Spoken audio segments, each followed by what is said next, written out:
Estamos de volta com o debate entre os candidatos à Prefeitura de São Paulo, promovido pela TV Gazeta em parceria com o canal My News.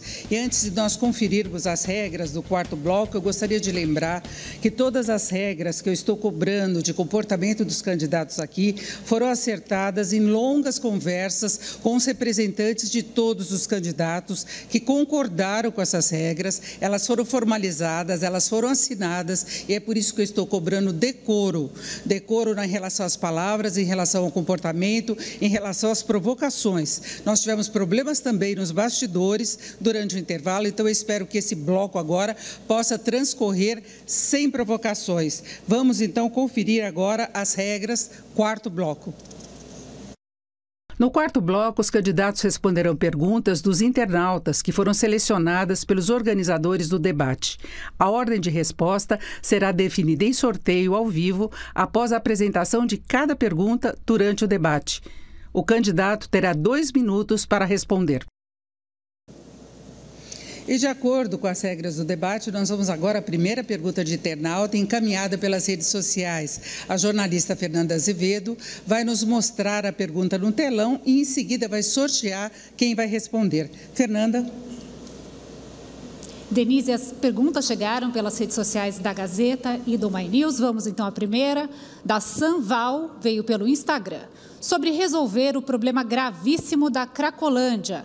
Qual o plano de ação para cada um dos candidatos? Um só candidato vai responder. Eu vou sortear aqui.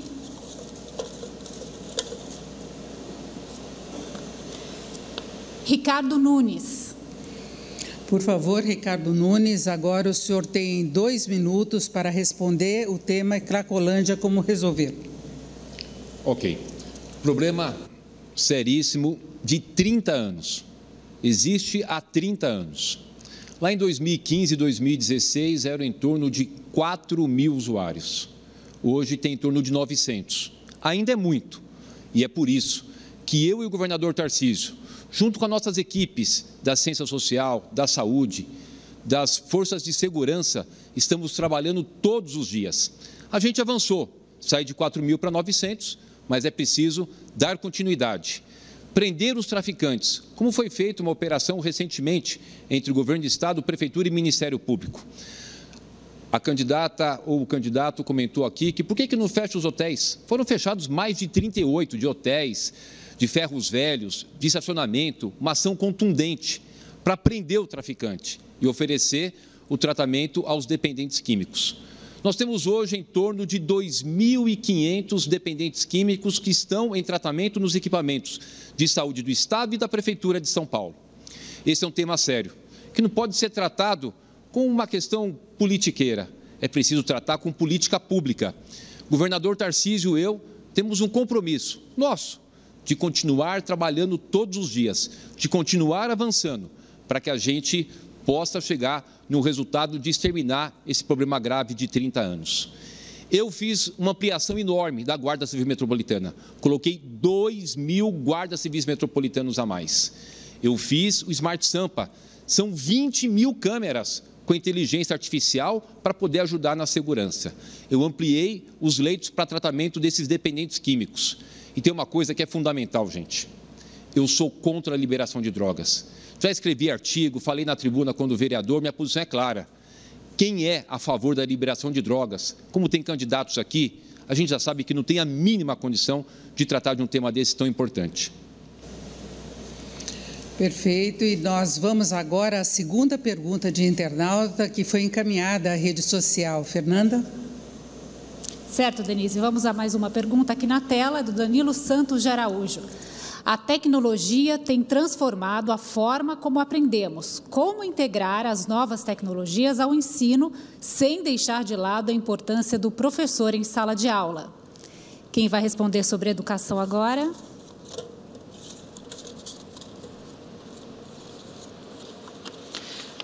José Luiz da Atena. Da Atena, por favor.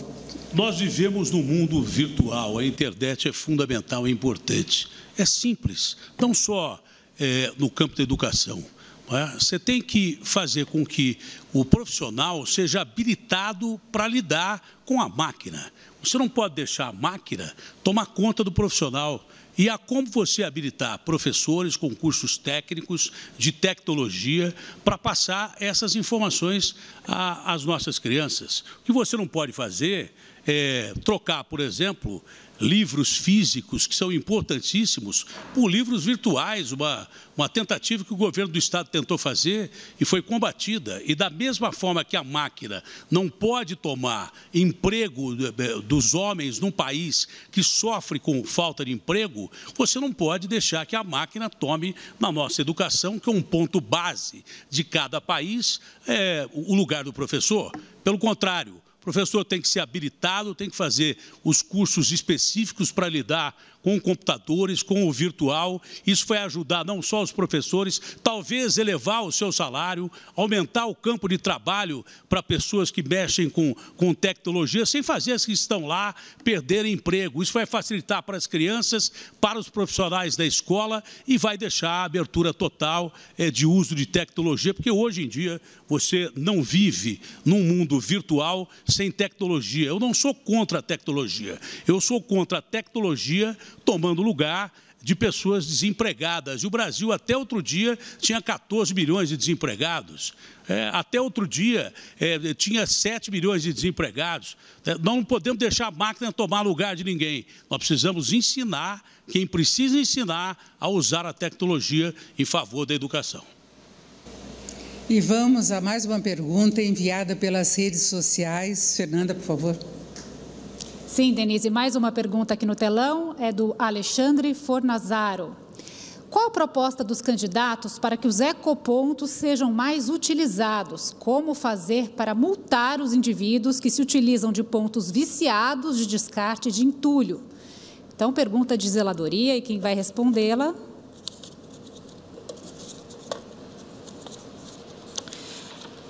é a Tabata Amaral. É isso, a candidata Tabata agora tem 2 minutos para responder. Alexandre, muitíssimo obrigada pela sua pergunta. Eu gostaria de responder uma parte dela falando do passaporte da cultura, que é uma grande passaporte da cidadania, para incentivar a cultura, que é uma proposta que a gente traz. O que é isso? É a gente ter um sistema de pontos, como funciona no cartão de crédito, para recompensar, retribuir aquele cidadão, aquela cidadã que faz a sua parte. Então, como que vai funcionar? Quem acessar uma atividade física numa academia pública, quem participar de uma atividade voluntária, quem destinar seu lixo corretamente no ecoponto, quem fizer a manutenção da sua calçada, vou ficando por aqui nos exemplos, vai receber pontos nesse passaporte da cidadania. E esses pontos vão poder ser utilizados para que a nossa população acesse os grandes eventos que a gente tem em São Paulo, como grandes shows, grandes concertos, grandes eventos esportivos. Essa é uma ideia que já foi testada mundo afora e que, de fato, traz resultado, porque ela incentiva práticas saudáveis, práticas cidadãs, mas também permite que a nossa cidade possa acessar o que de bom acontece aqui. E eu aproveito para fazer um breve comentário sobre o que foi falado sobre a Cracolândia, porque eu queria perguntar para você que está nos acompanhando, se você acredita no que diz Ricardo Nunes. Essa é uma questão muito séria para mim. Séria para mim, porque sou impactada por ela, séria por mim, porque é a minha história, o que eu vivi com meu pai, com o uso abusivo de drogas. E quando ele fala que tem 900 pessoas na Cracolândia, ele esquece de dizer que foi na gestão dele que a Cracolândia se espalhou. São 72 pontos. Tem na Avenida Yervante, tem próximo do CEAGESP, tem na Penha. Quem está sendo afetado tem que virar para ele e se questionar onde é que esse homem vive. E ele também não está respondendo aqui porque é que justo na gestão dele foi formada uma milícia embaixo do nariz dele e ele não fez absolutamente nada. Bom, vamos agora a mais uma pergunta. Fernanda, por favor. Mais uma pergunta que chegou pelas redes sociais da Gazeta e do My News. Rui Pereira, qual seria o projeto da saúde? Será que as clínicas populares poderiam desafogar a fila de espera em consultas, principalmente em neurologia? 2 candidatos ainda não responderam. E eu vou sortear aqui. Guilherme Boulos. Candidato Guilherme Boulos, 2 minutos. Obrigado, Denise. Obrigado, Rui, pela sua pergunta. Um dos principais programas do meu plano de governo é o Poupa Tempo da Saúde, que tem o objetivo de responder essa questão que o Rui coloca e que é de milhares de pessoas na cidade de São Paulo. Gente que fica esperando mais de ano para conseguir fazer um exame ou para ter uma consulta com um especialista.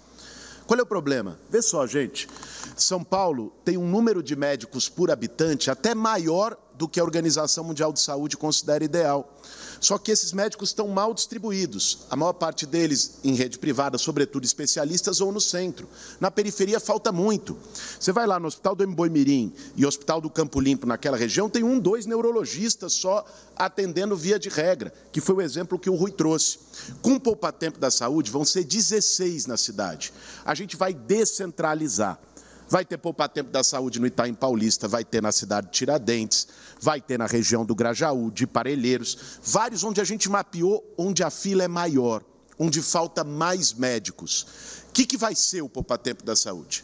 Vai ser um espaço onde vai ter, no mesmo lugar, a consulta com especialista, vai ter ortopedista, vai ter ginecologista, cardiologista, oncologista, e vai ter também um espaço para os exames.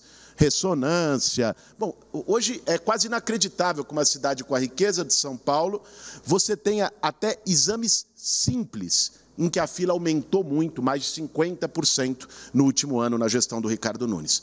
Para o Poupa Tempo da Saúde dar certo, nós vamos fazer uma parceria com o presidente Lula, criando Mais Médicos e Especialidades. O programa Mais Médico do governo federal, em geral, está focado em clínico geral, em equipe de saúde da família, que é muito importante. Nós vamos fortalecer a atenção primária nas UBSs e aumentar a cobertura das equipes, mas precisamos também garantir mais especialistas para atender a fila gigante hoje em São Paulo. E vamos agora a mais uma pergunta enviada pelas redes sociais. Vamos a ela, então, na tela. É do Ale Rata.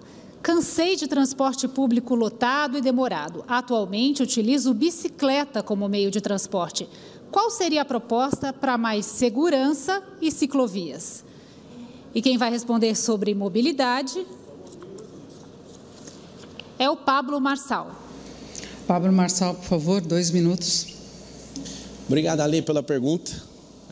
A gente teve um governo do PT que gastou milhões, né, com a tinta aí para fazer ciclovia, fez ciclovia em lugares onde termina em árvore, fez ciclovias onde não se conecta com outras ciclovias, e a situação mais inteligente da cidade de São Paulo para a mobilidade é esse cinturão empresarial aí nas periferias. Serão 2 milhões de empregos que nós vamos criar, e eu quero que você saiba que você vai ter emprego aí próximo da sua casa. As regiões periféricas da cidade de São Paulo vão ser contempladas com isso e principalmente com as profissões do futuro, porque a gente vai perder essas profissões. O maior item para diminuir criminalidade é emprego. O maior direito social que existe no mundo é emprego. Eu aproveito meu tempo para esclarecer a injustiça que aconteceu no último bloco. Fui abafado aqui, não quebrei nenhuma regra.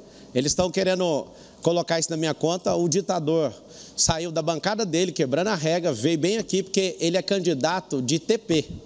Ele veio aqui querendo me agredir e nós fomos para o intervalo comercial. Eu quero saber como que você confia num cara que só fica dando notícia, mas que não tem nenhuma realidade de vida para tocar a cidade de São Paulo. Datena, você pode muito bem. Na verdade, como você já me xingou de tudo, dá pena ver a sua participação aqui. É uma grande pena ver você aqui e essa bravata toda, e quer encarar o PCC, veio aqui, tirou meu direito de resposta, eu aproveito meu tempo para falar sobre isso.